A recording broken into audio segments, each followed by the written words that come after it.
Hello everyone. Let's start with the part 3 of cytogenetics, and the first topic is chromosomal abnormalities. So chromosomal abnormalities means deviation from normal number or structure. Usually we know that they are 46 chromosomes divided into 23 pairs, 23 homologous pairs. Now अगर इसमें कुछ deviations होते हैं, like in deviation in number कि 46 की जगह 45 chromosomes हैं या 47 chromosomes हैं, then it is a numerical deviation. फिर उनके structure में, उनकी organization में अगर कुछ problems हैं, then that will be structural abnormality. और वही हमारा topic है. So chromosomal abnormalities, deviation from the normal number or structure of chromosome, and these abnormalities they can result in genetic disorders, reproductive challenges, and evolutionary variations. Now, एक और चीज है कि ये जो टॉपिक है क्रोमोसोमल abnormalities, ये अपने आप में it is not that complex. सुनने में कॉम्प्लेक्स लगता है, बट अल्टीमेटली छोटी मोटी चीजें जो है वो आपको याद रखनी है, but it is technical and fact wise. So chromosomal abnormalities are of two types, numerical and structure. Numerical means उनके नंबर में anomalies हैं, नंबर में abnormalities हैं, and structure means उनके organization में कुछ issues हैं. Now let's talk about aneuploidy. Aneuploidy means there is a problem with the numbers, deviation with the numbers. So numerical abnormalities that involve loss or gain of one or more chromosomes. So the usual count is 46, and when there is a deviation from this 46 number or 23 pairs, it is known as aneuploidy. Now, the possible causes of aneuploidy may be non-disjunction. Non-disjunction means the chromosome fail to attach or fail to separate during meiosis or mitosis. Now, these two are different processes. Meiosis is involved in gamete production, in sperm and ovum production, and mitosis for cell division. Now, types. So, first is trisomy, कि इसके अंदर particular location पे extra chromosome है. So, total count 47 instead of 46. So, that is a deviation from the normal number. And monosomy means absence of one chromosome, यानी सिर्फ एक ही chromosome है. So that will be 45 instead of 46. So ये दोनों numerical abnormalities के types हैं. Now let's have a look at major examples. First, Down syndrome, also known as trisomy 21. So trisomy 21 means 21st position पे दो की जगह तीन chromosomes हैं. Diploid की जगह triploid है, trisomy है. So extra copy of chromosome at 21, and उसकी वजह से possible genetic disorders includes intellectual disabilities. Then the person will have distinct facial feature. Distinct facial feature कैसे? The nasal bridge, जो nose है that connects with the upper lip, it is flat one. And then eyes are upward slanting, and there is more to it. जैसे एपिकैंथिक fold भी होता है जो मोंगोलाइट races में है. नाउ ये सब है क्या? तो नेजल ब्रिज जैसे ये आईज हैं, सो आईज में ये जो स्ट्रक्चर है, ये वाली जो the bridge that connects with the tissues of inner cheeks. So usually बाकी सब नॉर्मल ह्यूमंस के अंदर नेजल ब्रिज जो होती है, it is elevated, but down syndrome के अंदर this nasal bridge it is flatten. फिर आता है एपिकैंथिक फोल्ड. ना एपिकैंथिक फोल्ड का स्ट्रक्चर ये है, जैसे ये पर्टिकुलर आई है. अब इस आई के अंदर जो इनर आईलिड है, ये वाली, it covers the inner corner of eye. यहां पे, या अगर सिंपली समझना चाहेंगे तो ये अगर अपर आईलिड है, इट फोल्ड्स इनसाइड. सो उसकी वजह से एक डिस्टिंक्ट मोंगोलॉइड लुक आता है. एंड अपवर्ड स्लैंटिंग आईज, सो जो ये आउटर अपर लिड है, इट स्लैंट्स अपवर्ड. सो ये कुछ appearances हैं which are common in patients of Down syndrome. Then other features, hypotonia, which means poor muscle tone in infancy and increased risk of cardiac defects, heart defects, and other health issues. frequency 1 in 700 live births, and this frequency of inheriting this syndrome increases with the maternal age. So usually ये तो होता ही है, जैसे जैसे जो mother की as बढ़ती जाती है, स्पेशली आफ्टर 30 प्लस एज होती है, तो ये कंजेनिटल abnormalities जो इनको बोलते हैं, congenital abnormalities means birth defects in simple. So birth defects या complications बढ़ते जाते हैं. फिर the Turner syndrome, which is monosomy X or 45X, which means कि एक ही X है, and the total count it will be 45. फिर only one X chromosome instead of two, affected females, and clinical feature short stature, webbed neck. Webbed neck means neck elongated नहीं है, you know, the tissues are folded. Then the patient is usually infertile due to undeveloped ovaries and normal intelligence. फिर the third one is Klinefelter syndrome. It is a case of aneuploidy क्योंकि जो normal count है 47, deviation from the usual 46. Then affected males possess an extra X chromosome, so that will be structure 47 XXY. बाकी हम इसको usually ऐसे लिखते हैं 46, जैसे अगर मेल है तो 46XY, फीमेल है तो 46XX, या फिर दूसरा रिप्रेजेंटेशन इसका है 44 plus XY in case of male, 44 plus XX in case of female. Now इस सिचुएशन में it is 44 plus XXY, so there is an extra copy of X. For clinical features, the person usually have tall stature, reduced facial and bodily hairs, and gynecomastia is there. Gynecomastia means the breast development in males, which is not the usual case. Then testes are small, so the person will be infertile, and the cognitive impairment will be there. फिर बात करते हैं structural abnormalities की. So structural abnormalities which mean कि chromosome के organisation, chromosome की physical structure में deviations हैं. सो ये डेविएशन क्या हो सकते हैं? Deletions, duplications, inversions, translocations. चार पॉसिबिलिटीज हैं. या तो क्रोमोसोम लॉस हो सकता है, या एक्स्ट्रा कॉपी डुप्लीकेशन हो सकता है, या इन्वर्जन हो सकता है, फ्लिप बैक हो सकता है, या ट्रांसलोकेशन. थर्ड का जो क्रोमोसोम है it has shifted, translocated to the 19th position, इस तरह से. फिर usual cause is the chromosomal breakage of faulty rejoining. So ये दोनों abnormalities में the usual factor is non disjunction.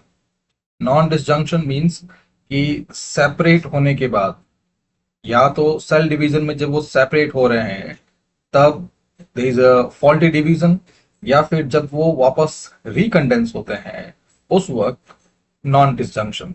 दोनों ही केसेस में क्रोमोसोम जो है वो प्रॉपरली अटैच नहीं हो पाए. फिर द मेजर टाइप्स पहले देखते हैं डिलीशंस. सो डिलीशन जैसे नाम से ही पता है, because a portion of chromosome is missing और डिलीटेड. तो एग्जाम्पल इसका जो है वो है क्री डू शा सिंड्रोम. ये फ्रेंच के अंदर इसी तरह से प्रोनाउंस किया जाता है, क्री ड शा.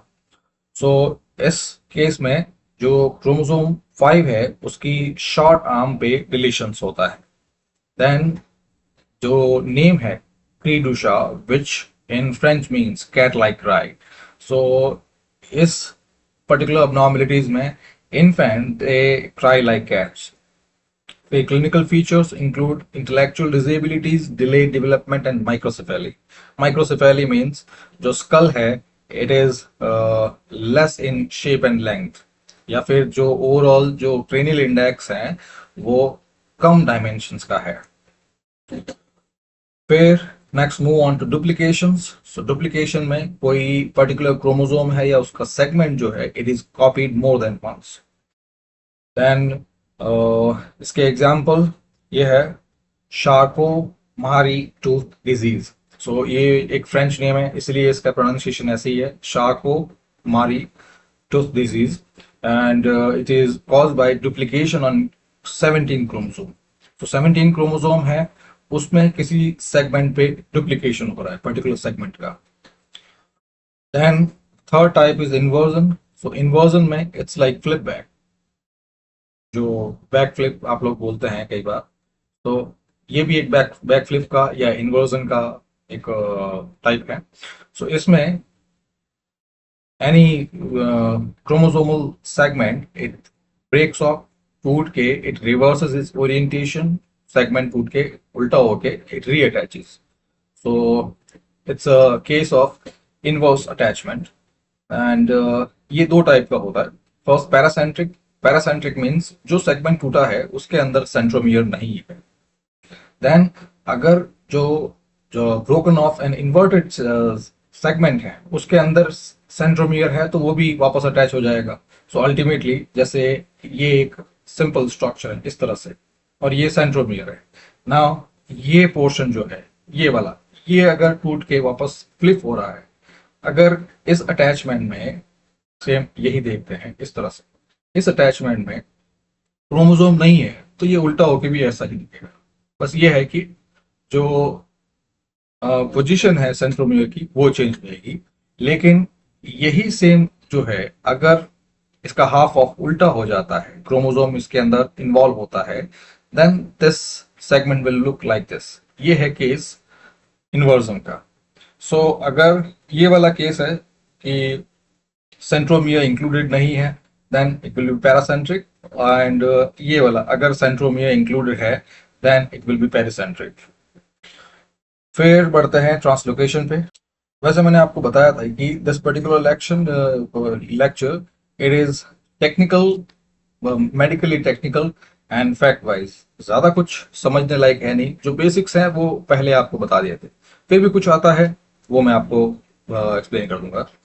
तो ट्रांसलोकेशन अगेन कि पर्टिकुलर लोकेशन जो है it has transfer to another chromosome. फिर यहाँ पे ये दो टाइप्स का होता है, रेसिप्रोकल ट्रांसलोकेशन जिसमें दोनों जो नॉन होमोलोगस क्रोमोसोम्स हैं, होमोलोगस क्रोमोसोम्स की the chromosome which usually stay together, यानी 13 क्रोमोसोम है तो 13 क्रोमोसोम के दोनों पार्ट जो है they stay together, they are known as homologous chromosome. But इस केस में इफ द पर्टिकुलर क्रोमोसोम और segment of it, if it has change its place, like fifth से ये अगर 19th पोजीशन पे आ गया है, देन अगर fifth and 19th both of them they exchange the segments, सिर्फ ये नहीं है कि फिफ्थ का सेगमेंट जो है वो 19th पे अटैच हो गया, वो फिर डुप्लीकेशन का केस हो जाएगा। बट इस वाले में फिफ्थ का 19th पे, 19th का फिफ्थ पे, so the exchange of segments are there and the chromosome they are non homologous. तो ऐसे में it will be known as reciprocal translocation. Then second type Robertsonian translocation. So इस case में तो ये वाला ट्रांसलोकेशन समझने के लिए सबसे पहले we have to classify chromosomes on the basis of centromere position. तो जैसे एक यूजुअल क्रोमोसोम की स्ट्रक्चर एक्स टाइप में होती है, अब इस एक्स में जो जो सेंट्रोमियर की पोजीशन है, ये पोजीशन दिस कैन वेरी। जैसे शॉर्ट डायग्राम्स हैं, अगर इसकी पोजीशन अगर सेंटर में है it will be known as metacentric. फिर यही है अगर इसकी पोजीशन थोड़ी ऊपर है, सेंटर से थोड़ी ऊपर है, तो this will be known as sub metacentric. लेकिन अगर इसकी पोजीशन और कम हो जाए then this will be known as acrocentric, ये वाली पोजीशन।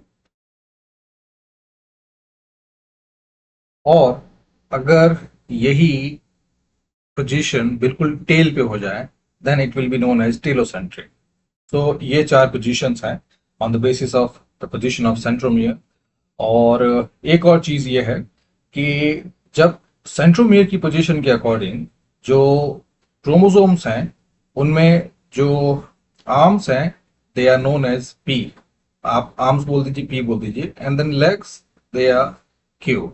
सो इन बेसिस इस रेशियो पे उनके डिसजंक्शन और उनकी पोजीशन क्लियर मैटर करती है, और वो कैरियोटाइपिंग का है।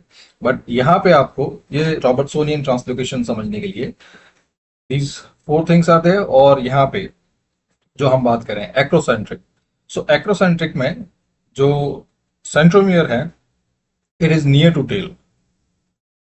अब ये है कि अगर क्रोमोसोम 13 एंड 14 जो दोनों ही एक्रोसेंट्रिक हैं, अगर वो दोनों फ्यूज हो जाते हैं तो उसकी वजह से जो क्रोमोसोमल काउंट जो है it will be 45, but the genetic balance will be maintain. तो ये जो पोजीशन, ये जो सिचुएशन है when two acrocentric chromosomes fuse together, it is known as Robertsonian translocation. Now, the anthropological relevance of chromosomal abnormalities. So, structural changes can be populations specific that can aid in studies of human variation and migration, especially the Y chromosomal studies. Then, translocation, they have also been used to trace ancient history and share genetic traits. And then inversion and other variants are important for studying fertility patterns, evolutionary adaptation, and genetic drift. All of them because of centromeric position and the mutation that has been accumulated. और इन सब का overview जो है इससे पहले वाले chapter में cell cycle में आपको दिया था। एंड उसके अलावा आपको बताया था कि क्रोमोसोमल अबनॉर्मलिटीज में ज्यादा कुछ देखने जैसा नहीं है, फिर भी कुछ रहता है तो you can drop the comments. Now let's move on to FISH fluorescent in situ hybridization. So this technique allows scientists to directly visualize and locate specific DNA by fluorescently labeled DNA probes. So इस method में होता क्या है, first fluorescent you can equate it with glowing, a glowing dye.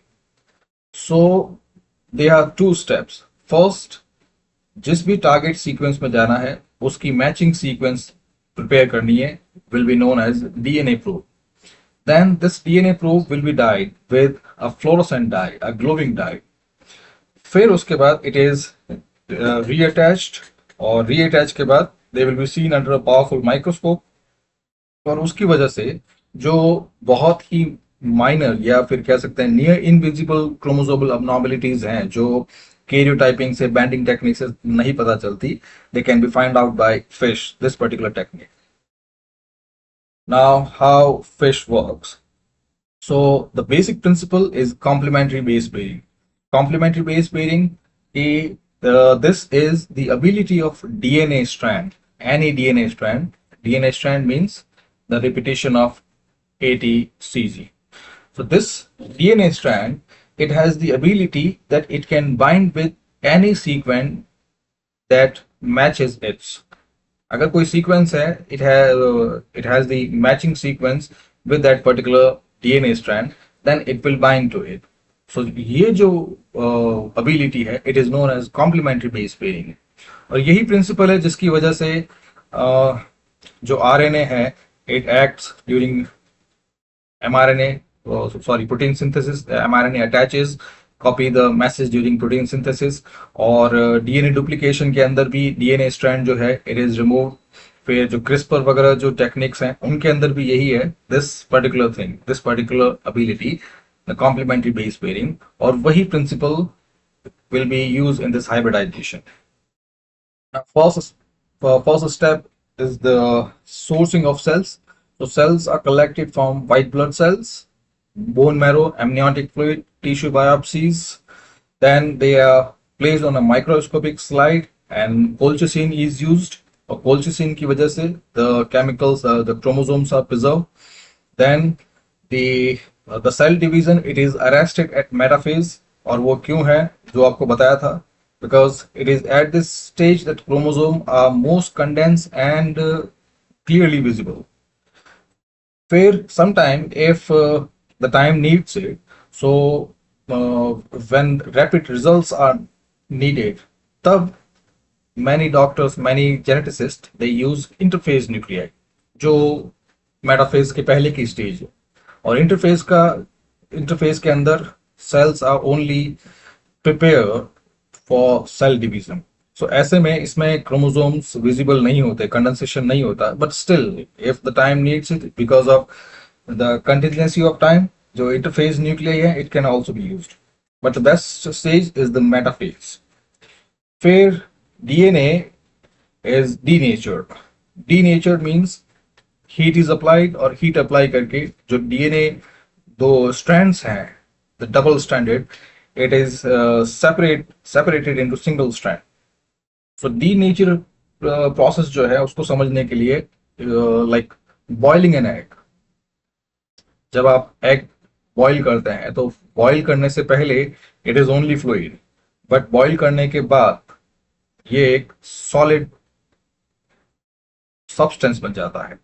सो यही process जो है यहाँ पे डीएनए डीनेचरिंग में होती है.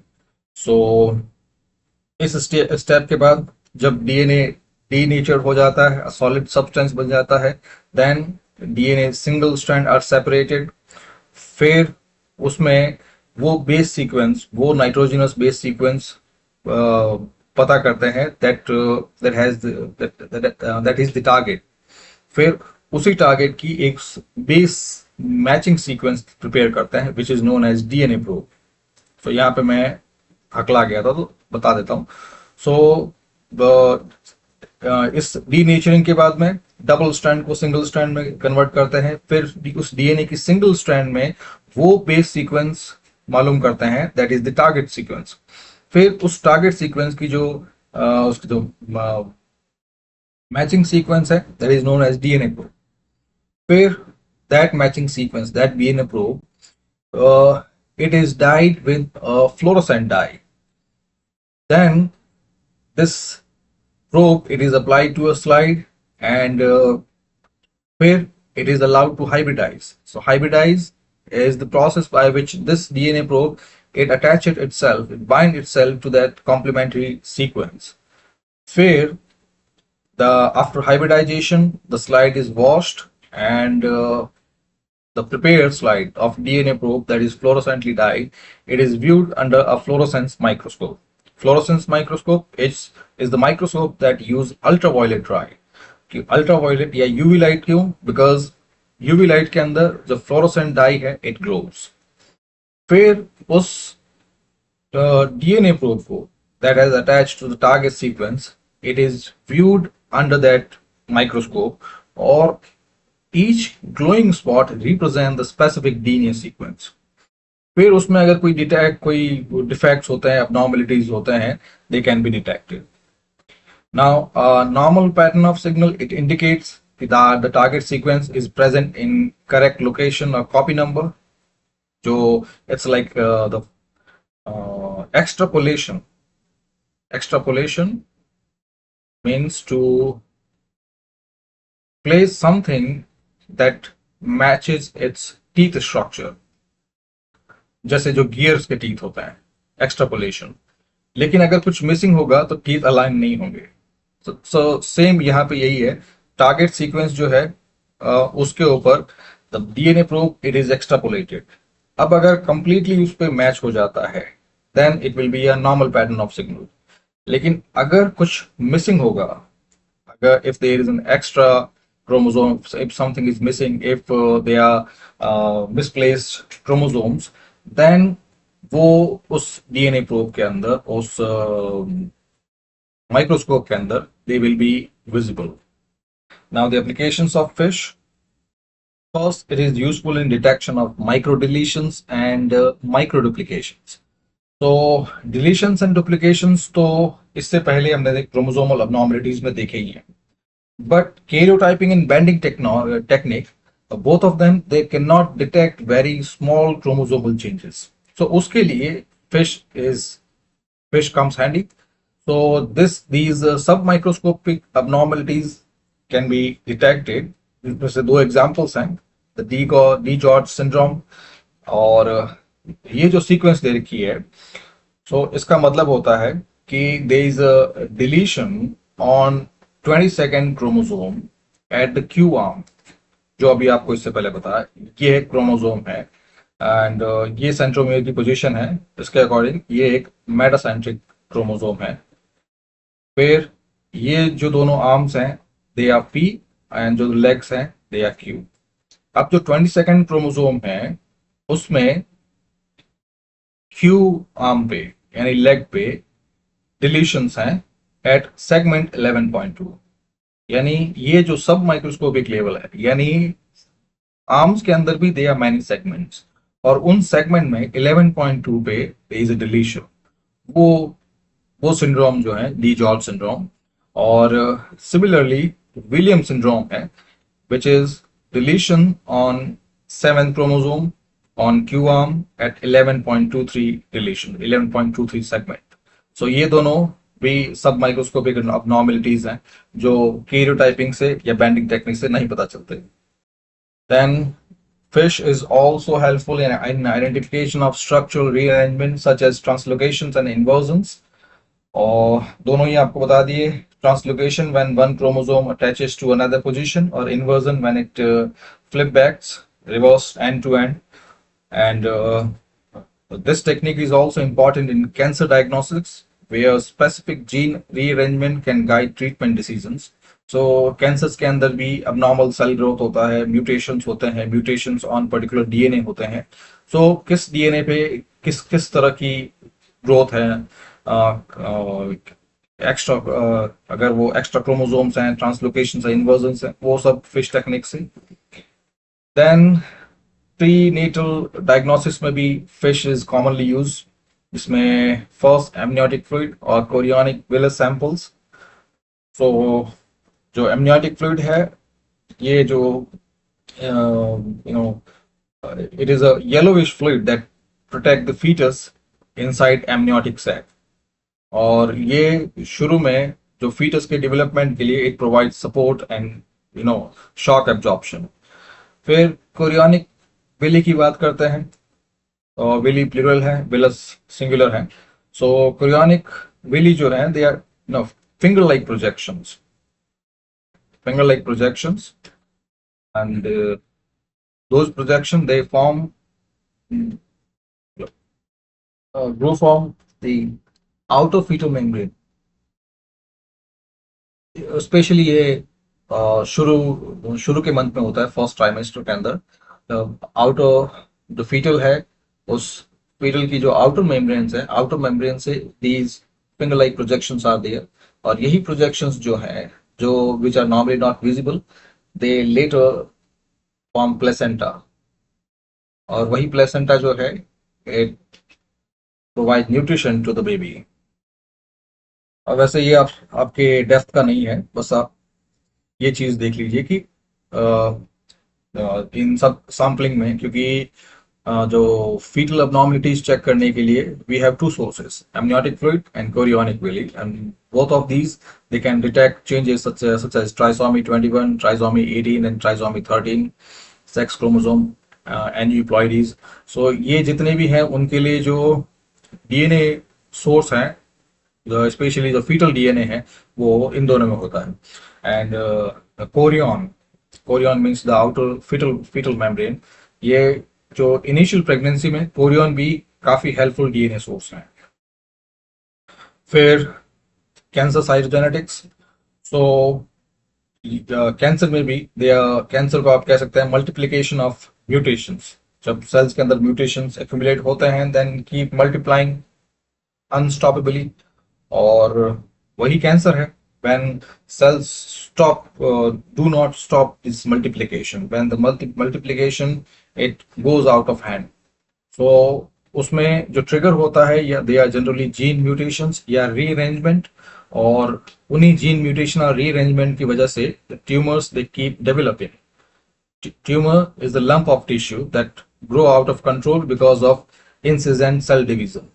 So यहाँ भी कैंसर डिटेक्शन में फिश कैन बी हेल्पफुल कि first it provides avenue for gene amplification, कि पर्टिकुलर जो भी जीन है which are involve in such ceaseless division, ceaseless movement, they can be identified and then amplified.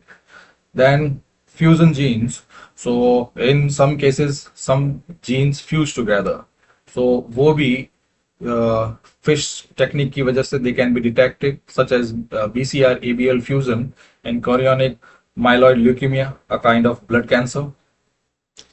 Now the anthropological and evolutionary studies. So fish is helpful in studying evolutionary relationship between human and other primates by comparing chromosome structure. So ये जो particular thing है, it involved two studies. First, the studies of mutation, which is the hallmark of molecular clock analysis. और ये जितने भी studies हैं, जितने भी टॉक्स हैं या पॉइंट्स हैं related to tracing the evolutionary relationship between humans and other primates, between your Homo sapiens and Neanderthals, between different races, between the paternity or finding father lineages. ये इन सब में जितने भी ये जो chronological accounts हैं, ये सब they are traced through this technique, molecular clock analysis. So अब ये टेक्निक जो है, what it does कि mutations जो होते हैं, mutations they have a constant rate of accumulation. So यही जो सब का जो बेसिक फंडामेंटल है वो यही है कि mutations accumulate at a constant rate. So अगर if a particular lineage or particular gene is older, then it will have more mutations. आप समझने के लिए आप बस simple, old means more mutations, young means less mutations. So उसी की वजह से we can take a reference, और रेफरेंस की वजह से we can talk about, we can detect the divergences कि कब जो होमोसेपियंस है या जो होमिनिड स्पीशीज है, when did they diverge from chimpanzees. कि वो डाइवर्जेंस जो है it can be found out by this molecular clock analysis. और बाकी जितने भी प्रिंसिपल हैं, लाइक क्रोमोसोमल एनालिसिस भी है या फिर डीएनए एनालिसिस भी है, वो भी सिमिलर प्रिंसिपल पे काम करता है. That we compare the two DNAs together, उनके डिफरेंट स्ट्रैंड जो है, जो डिफरेंट सीक्वेंसेस हैं, all the sequences they are studied. और उनमें भी फिर फिश टेक्निक से जो माइक्रो चेंजेस जो हैं वो पता किए जाते हैं कि किस पर्टिकुलर साइट पे, किस सैटेलाइट पे, किस आर्म पे, पी क्यू आर्म पे, किस सेगमेंट पे कौन से चेंजेस जो हैं that differentiate primates from humans. So इस तरह से ये इसका ये एंथ्रोपोलॉजिकल रेलेवेंस है. Now the significance and advantages of fish, क्योंकि ये क्वेश्चन जो है यूजीसी एंड यूपीएससी में भी, यूपीएससी के लिए भी इंपॉर्टेंट है. So first, the fish has this hybridization technique has high sensitivity and specificity. So even a single missing gene or extra gene copy or even the micro changes जो अभी बताया, so micro changes भी पता हो सकता है. So sensitivity is high and it provide rapid result. So rapid result में if the clinical setting, if it is contingent, then sometime emergencies के अंदर DNA जो है बहुत जल्दी चाहिए होता है. तो ऐसे में मेटाफेज तक का भी वेट करने की जरूरत नहीं है. We can take the interphase DNA, interphase nuclei which has not divided itself, क्योंकि इंटरफेज में जो सेल जो होती है they are only preparing for division. So metaphase तक कभी वेट करने की जरूरत नहीं है. We can take interphase nuclei and that can provide quick diagnosis. Then multiple probes, multiple DNA probes, they can be used with different dyes. So it is quite fast and simultaneous diagnosis. फिर next video में we are going to talk about the Leon hypothesis. So this is it. अब तक कोई और questions है, you can drop the comments. और वैसे chromosomal abnormalities में मैंने कोशिश की थी कि कुछ जो चीजें इंपॉर्टेंट है वो आपको समझ में आ जाए. बाकी इस वाले में जो भी कंसेप्ट्स हैं वो बता दिए. फिर भी if something is left out, you can drop the comments. This is it. Thank you very much.